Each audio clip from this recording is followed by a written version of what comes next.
ये मनुष्य जाति का सबसे बड़ा वैज्ञानिक आविष्कार साबित होगी। दुनिया का इकलौता अजूबा है ये आदमी,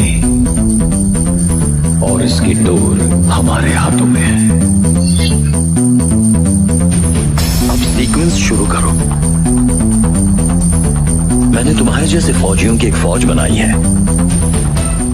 क्या सिद्धार्थ आनंद वॉर के बाद वॉर 2 बनाने वाले हैं? क्या होने वाली है वॉर 2 की खास बातें, और सिद्धार्थ आनंद आखिर क्यों विवादों से घिर चुके हैं?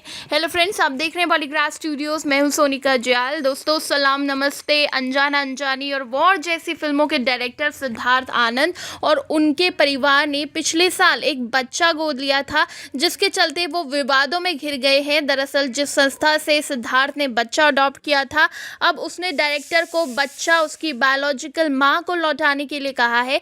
लेकिन आनंद परिवार बच्चे से भावात्मक रूप से इस कदर जुड़ चुके हैं कि वो उसे नहीं लौटाना चाहते। दरअसल बॉलीवुड हंगामा की रिपोर्ट की माने तो ये कहानी पिछले साल 17 दिसंबर को शुरू हुई थी, जब बोरीवली रेलवे स्टेशन पर एक मानसिक रूप से बीमार मां मिली थी। 30 साल की ये महिला बोरीवली पुलिस स्टेशन पर बच्चे को दूध पिला रही थी। ध्यान से देखने पर पुलिस को बच्चे के हाथ और बाकी शरीर पर काटने के निशान दिखे। इसके अलावा पुलिस ने पाया कि बच्चे को शारीरिक रूप से प्रताड़ित किया जा रहा था, उसे टॉर्चर किया जा रहा था।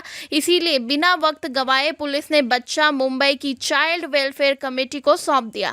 दूसरी ओर महिला को इलाज के लिए करजत में श्रद्धा रिहैबिलिटेशन फाउंडेशन की तरफ भेज दिया गया। अब CWC ने बच्चे को किसी को गोद दिलाने के लिए फैमिली सर्विस सेंटर की मदद ली। इस तरह सिद्धार्थ और उनके परिवार ने बच्चा गोद ले लिया और जल्दी ही वो उसके साथ इमोशनली अटैच्ड हो गए। इस बीच FSC ने श्रद्धा रिहैबिलिटेशन फाउंडेशन ने बच्चे की मां की हालत के बारे में पूछा। वहां से पता चला कि महिला शारीरिक और मानसिक रूप से रिकवरी के संकेत दे रही है। रिपोर्ट्स के आधार पर रिहैबिलिटेशन फाउंडेशन की अथॉरिटीज़ ने FSC को साइकेट्रिस्ट फिटनेस सर्टिफिकेट और मेडिकल फिटनेस सर्टिफिकेट दे दिया गया। रिहैबिलिटेशन अथॉरिटी ने ये भी कहा कि महिला अपने बच्चे के लिए तड़पने लगी है, इसीलिए FSC उसका बच्चा वापस उसे सौंप दे। CWC ने महिला और बच्चे के DNA टेस्ट के लिए कहा था, जो JJ अस्पताल में किया गया। इससे पुष्टि हो गई कि महिला ही उस बच्चे की बायोलॉजिकल मां है। अब 1 दिसंबर को CWC की सुनवाई में सिद्धार्थ आनंद वकील के अलावा एक लोकल पॉलिटिशियन और पत्रकार के साथ थे। हालांकि उन्हें सूचित कर दिया गया था कि मां को अपने बच्चे को पाने का पूरा अधिकार है, क्योंकि वो पूरी तरह से ठीक हो चुकी है। CWC पुलिस को आदेश दिया और वो बच्चे को सिद्धार्थ आनंद और उनके परिवार से अलग करें और उसे एक सरकारी अनाथालय को सौंप दे। हालांकि उसी रात कथित तौर पर पुलिस आशा सदन पहुंची और बच्चे को कब्जे में लेकर वापस सिद्धार्थ के परिवार को सौंप दिया।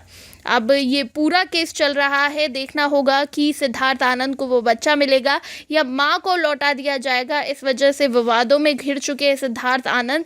वैसे सभी का मानना है कि उस बच्चे को वापस कर देना चाहिए, लेकिन सिद्धार्थ और उसका परिवार उस बच्चे से इमोशनली अटैच्ड हो चुका है। फिलहाल वॉर 2 की बात करें तो वॉर की सफलता के बाद वॉर 2 की अनाउंसमेंट कर दी थी सिद्धार्थ आनंद ने, और इसमें भी टाइगर और ऋतिक रोशन दिखने वाले हैं दोस्तों। इसके अलावा फिल्म एक बड़ा यूनिवर्स बनने वाली है, जिसमें कि सलमान, शाहरुख, बड़े बड़े सितारों की एंट्री हो सकती है।